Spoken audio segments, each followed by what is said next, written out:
Hi everyone, welcome to the Daily Signal. I'm joined by Eric Bolling, who is the host of AMericA on CRTV. Eric, thank you. Well, thanks for having me. We're It's excited. exciting. Yes, Yeah. we're very excited about this. I want to start with who you are. Our viewers and listeners absolutely love you. Who is Eric Bolling? I know you had some baseball in your past, some commodities training. How did you end up in media and politics? Good question. Baseball, an injury led me to I need a job. I'll take anything.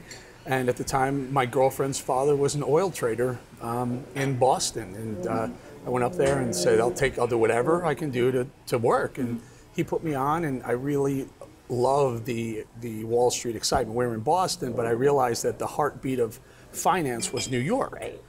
And so I just did what I had to do to get down to New York and started working on a trading floor as a commodities trader, solo, just for myself. You know, I'll never forget the first week. It was the third day trading ever. I lost every penny I had in my name. To my name, I went home, I closed the door of my apartment, pulled the shade down, called my mom and said, Mom, I guess I'm not cut out for this. It's not gonna work. She said, you know, she always says, never quit, just keep going. I went back on the Monday and got myself back on my feet, and I spent the better part of 13 years on the trading floor, becoming probably the biggest natural gas trader, individual trader in the world. And so the moral of that story is never quit, and she was right. I'm on the trading floor one day, and oil prices are going up, and CNBC, for the first time ever, was on the trading floor. And they happened to catch me with a camera and a microphone and said, what's going on? And I just gave them like my best 90 seconds, and they loved it. And they said, can you do this again tomorrow? And then tomorrow became, can you do this every day for a while? And then I was called to CNBC offices in Secaucus, New Jersey, and they said, we want to do a new show about the life of trading, and we want to call it Fast Money. I said, sign me up, I'd love to do it. And we did that for a while.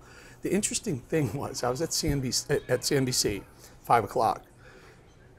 Years later, I got a call from Fox. Alexis Glick was working at Fox, and she brought me over and met with Roger Ailes and Neil Cavuto and Kevin McGee at the time, and they said, we want you to do a show on the business network. I said, great. The show ended up being 5 o'clock. A couple years after that, Roger Ailes, or Glenn Beck left, and Ailes had no one to put in that 5 o'clock hour, and he put 5 names on a piece of paper, passed it over to Bill Shine. Shine says, okay, I'll get it done, and that was the 5. And that was July 11th of 2011. Yeah. And I've always been at 5 o'clock, and you know, and I literally did not plan this. I planned just about everything to do with this show, with the exception of one thing. I let CRTV figure out what time we're going to air live. 5 o'clock. 5 o'clock. I've never been on TV other than 5 o'clock. 5 is the lucky time. I'm like stuck to 5. Well, this past year has been a year of transition. You left Fox News. You also heartbreakingly lost your son. We spoke about it at CPAC this year. You have been doing some incredible work about the opioid epidemic. What has it been like working with the Trump administration on this? Yeah, it was very good at first. Well, we talked about this prior, but the day after my son passed of that accidental opioid overdose, the phone rang and President Trump was calling. And he said, Eric, if there's anything I can do, if there's anything Melania and I could do, say the word. I was in such a tailspin, I hardly remember the conversation, but I remember that he had reached out. A couple weeks later, it was Thanksgiving. And that empty chair, and we're all going over to the table and have Thanksgiving dinner with the empty chair, and the phone rings again. Now, I know it's going to be miserable. Phone rings, it's Trump again. Like literally his timing was amazing. So I realized, this was November of 17, I realized that he really cared about people. He had more empathy than people were giving him credit for. I've always liked him as the commander-in-chief, but he never gets credit for that side of him that people don't see, that he cares about people, I mean, especially kids. I mean, children he adores. So anyway, at that point, I'm like, can I come speak to you about this crisis? And he said, yeah, sure. And I got involved in it. I think their initial push on the opioid front was law enforcement and penalizing, like, you know, drug dealers and things like that. And I said, look, there's a whole other side to this. There's the demand side of it. Now, I mean, most conservatives don't want to hear about this, but you know, you have to treat the demand. You have to treat addicts as kind of victims. We don't want to treat them as criminals. We want to treat them as needing help. So we have to address the supply side of it, how much cheap opioids are coming in, but also why are people using more and more and using stuff that's killing them? And there are a lot of reasons for it, one of them being China, sending over fentanyl, and literally about 2 or 3 grains of salt of fentanyl can kill you. So people don't realize it. So I got them to at least look at both sides of it. I think they're doing a better job. Not I'm saying great, but a better job with it. Opioids are a tough thing to talk about because most people don't understand what that means. Most people think heroin. It's not. Most of the people who are dying of opioid overdoses are dying from a pill or too many pills, or a pill that is something that they don't think, or they're mixing pills. So we got involved in that. Trump administration has been great.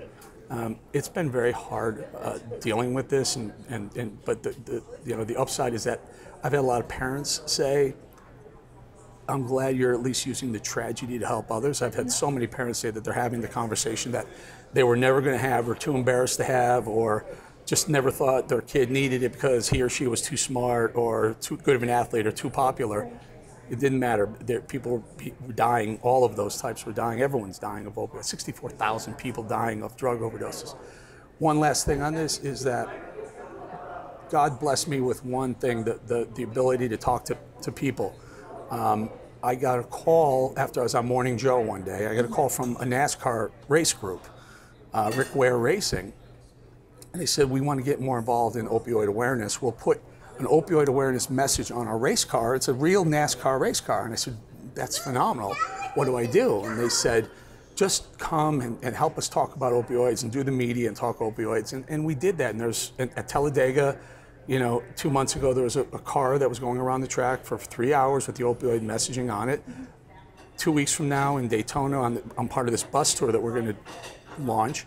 We're stopping in Daytona because the car is going to have opioid messaging on it again. What that does is it creates awareness. It removes some of the stigma of opioids and creates awareness so people can have the conversations and ask for help. Yes. So I hope to be able to save a few lives because, frankly, my wife and I as parents, we're just broken. We're just broken. The only thing that's going to kind of put a Band-Aid on the hemorrhage is if lives are saved. Right, and along with moving the stigma, I've seen you talk about this a lot, it doesn't discriminate. I mean, it can be your next door neighbor, someone on your soccer team. I can't tell you how many people who, when they first died, they look at me with, your son died of an opioid overdose, and they're thinking something, whatever, it doesn't matter how you die, he died. But then later on they'll come, my neighbor or my neighbor's son or my niece, is either dying or has died from, it's touching so many people. You're right that it really happened where I met you the first time at CPAC. I got off the set with you. I was standing there, and it was right after I had done the opioid speech on the CPAC stage. I was surrounded by young people. It wasn't even. It was under 30, and they all had a story. Wow. My best friend, my brother, 2 of my cousins, either are dying or have died from opioids. So what I realized then, I told Matt Schlapp at the time, I said, you're tapping into something that matters to younger people, younger voters, people who care. Us older folks don't even realize how prevalent it is in your generation, in millennial generation, and how much it means to millennials. Right. And something that's happened throughout your work on the opioid epidemic is that you've gotten to spend some time with President Trump and the administration. What is he like behind the scenes? What do you think specifically the media misunderstands about him? I think I touched on it. He really has a ton of empathy. He cares about families, the family unit. He cares about children. He cares when people are hurting or dying because they've lost someone has died in the family. He has so much compassion for those people. And all you see, and it's kind of his own fault because you see, and he's a tough guy on Twitter. He's a tough guy on TV. He talks, you punch me, I'll punch you back harder. But he's got a side that no one really sees, and I hope I'm not blowing it for him, but it's a soft side, a heartfelt side that, frankly, I've known him for the better part of 12 or 13 years, maybe more, and never saw it before, ever. Now, just today, Justice Kennedy announced that he is retiring. I remember all during the 2016 presidential campaign, you specifically pointed out how important it was to elect President Trump, if not for just the Supreme Court openings. Right. How monumental is this? Yeah, massive. And at the time, here's what was going on then. So I had, the day Donald Trump and Melania came down the escalators at Trump Tower, June 16th of 2015, I said, that guy's going to be the next president. People said I was crazy. Fine. I was on shows and people called me nuts. And people said, you're just doing it because you like him. And I said, no, I think he's got something. I think he's going to be the next guy because people are paying attention to him, and he's got something different, right? And for a long time, that was what I saw. I thought he could improve the economy. At one point, it got so tiring to continuously get beat up by 4 and 5 people on my own network who never saw the vision of Trump, beating me up senseless. I finally said, okay, look, go do it this way. You're conservative, right? And they're mostly conservatives. And they say yes. And I said, well, vote for Trump because at least 1, maybe 2, and a possibility of 3 Supreme Court justices could be replaced in the next 2 presidential terms. And everyone kind of shut up because that, even if you didn't like Trump, as a conservative, you better do it. And George Will coming out saying don't vote Republican is an he's a jerk for doing it. He should just admit what he is. At best, he's an independent. At worst, he's a liberal. Just admit it because this is a prime example. Just because you don't like Trump, you have Trump. He truly has Trump derangement syndrome. Okay, that guy has it. Because look, now love Trump or hate Trump, you gotta like him for the economy, but put that aside.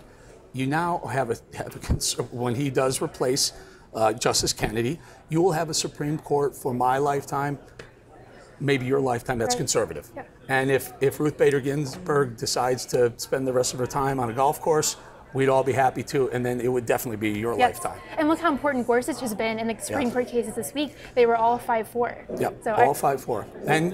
And some would say Kennedy didn't always vote exactly the way, and so now if you replace it with a true conservative like Gorsuch, or I don't even consider John Roberts that conservative, but I think we're in very good shape. And when it really comes down to it, we're going to turn over this country, this government, this economy to you, to your generation.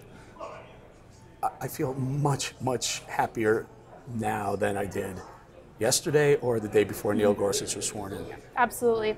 Well, shifting gears a little bit to your show, why don't you tell us about it? How did you come up with the concept and who are you trying to reach? Okay, great question. For years, I've clearly known that my name is right in the middle of America. Eric is right in the middle. And so 6 or 7 years ago, I pitched the network, a network, not to be named, I used to work for, this idea of the show called AMericA.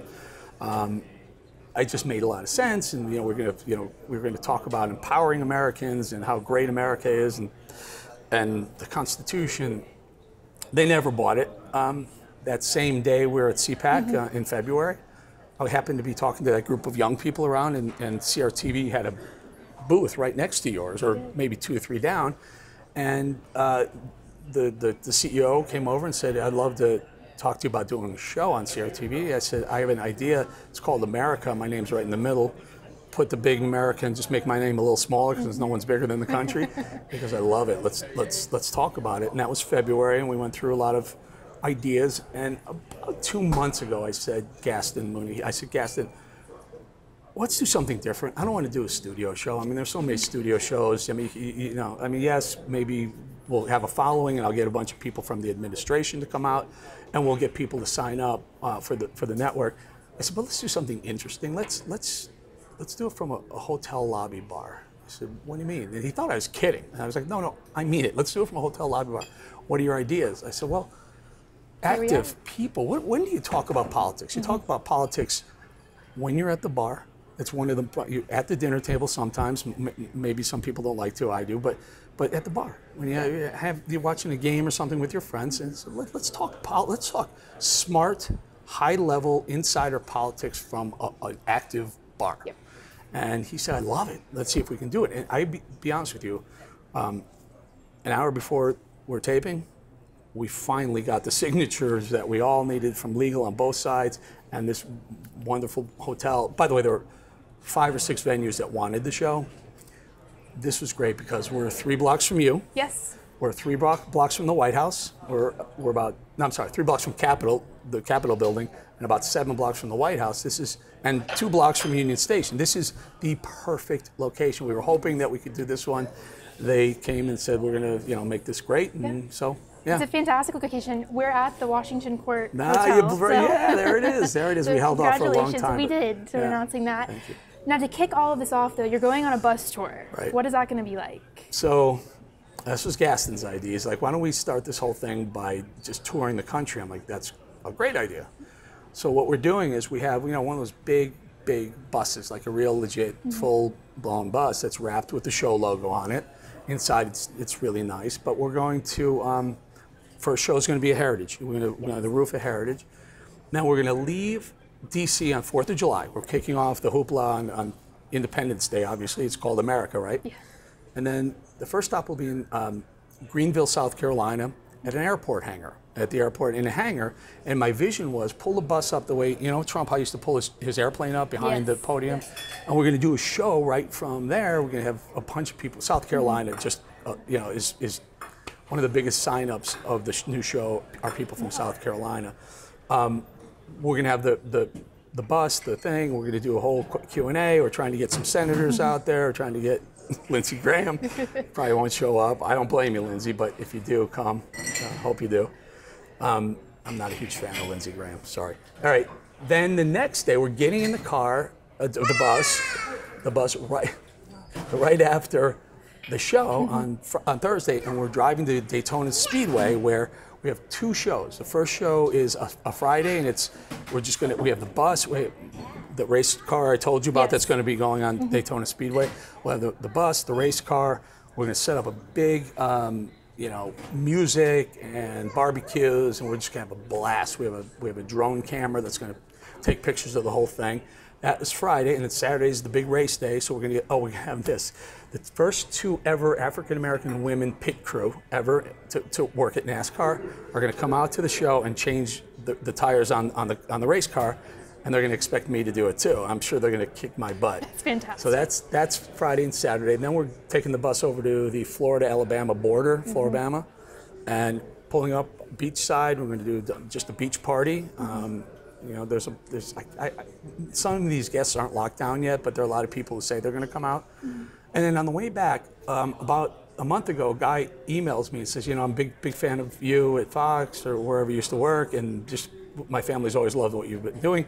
I own Travel America truck stop, whatever, rest area in Greenville, Tennessee. Would you stop here? I'm like, you know, why not, right? It's on the way home from Alabama. We're going to go right past the truck stop. Why not? We're making it an official show, and we're going to do the same thing there. We just open it up, have people come out. We give away a bunch of hats and koozies and books, and just have a blast to get the pulse. We're going to talk politics all the way through. I mean, I want to talk to people about what their politics are, what they like, what they don't like, what they see happening. So it's going to be very political, but it's going to be so much fun. And I hope to bring all the politics that we do here, yes, and as much of the fun as I can possibly bring here too. Can you imagine having a cabinet secretary sitting across the bar from me doing a discussion about trade or taxes or whatever, and then we say goodbye, and then we go talk to people and say, did you like that? Did you get it? I mean, it's just, I love the concept. Well, it would make it so engaging and interactive, so I can't wait to see it in practice. I want to ask you next, right now, civil discourse is at an all-time low. A lot of people are saying Pam Bondi's being harassed, Sarah Huckabee Sanders. How are you hoping that your show kind of cuts through that and talks to both sides? I don't know. And you know, we had this discussion. I'm going to do a Facebook Live. It's going to be up soon, and I wanted that to be the topic of it, because it's happening on both sides. You know, it's not just Pam Bondi being harassed, she was, or Sarah Sanders being discriminated against, she was. Right. But it's also, you know, like Milo saying things like kill journalists. The rhetoric has been so heightened right now. The bifurcation has been as wide as it's ever been in American politics.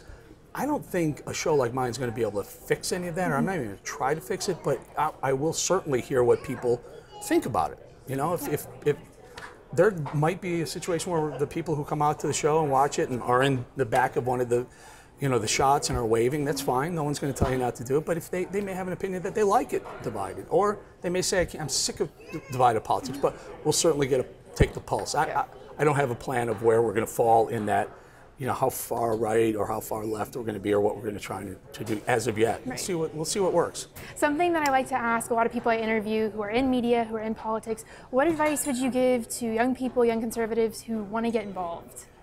Well, so I started with business. I started CNBC because we were talking about oil and energy, but I realized how much I enjoyed politics. I just loved politics. I noticed myself coming off the business set and watching the news channel, you know, and just getting into what was going on with, you know, with the 2008 election, the 2012 election, I just loved the politics, and I made the switch. I went to the bosses there and said, look, I want to get more into the politics side. Follow what your dream is. I mean, don't get pigeonholed into something that people think you should be in politics, but you really want to do sports, or I want to do the weather. Just do what you love. If you can come to work every day, it's a cliche, but it's so true. If you come to work every day and not feel like you're working, you're winning. Eric Bolling, thank you so much. Thank you. Good to see you again. Good to see you.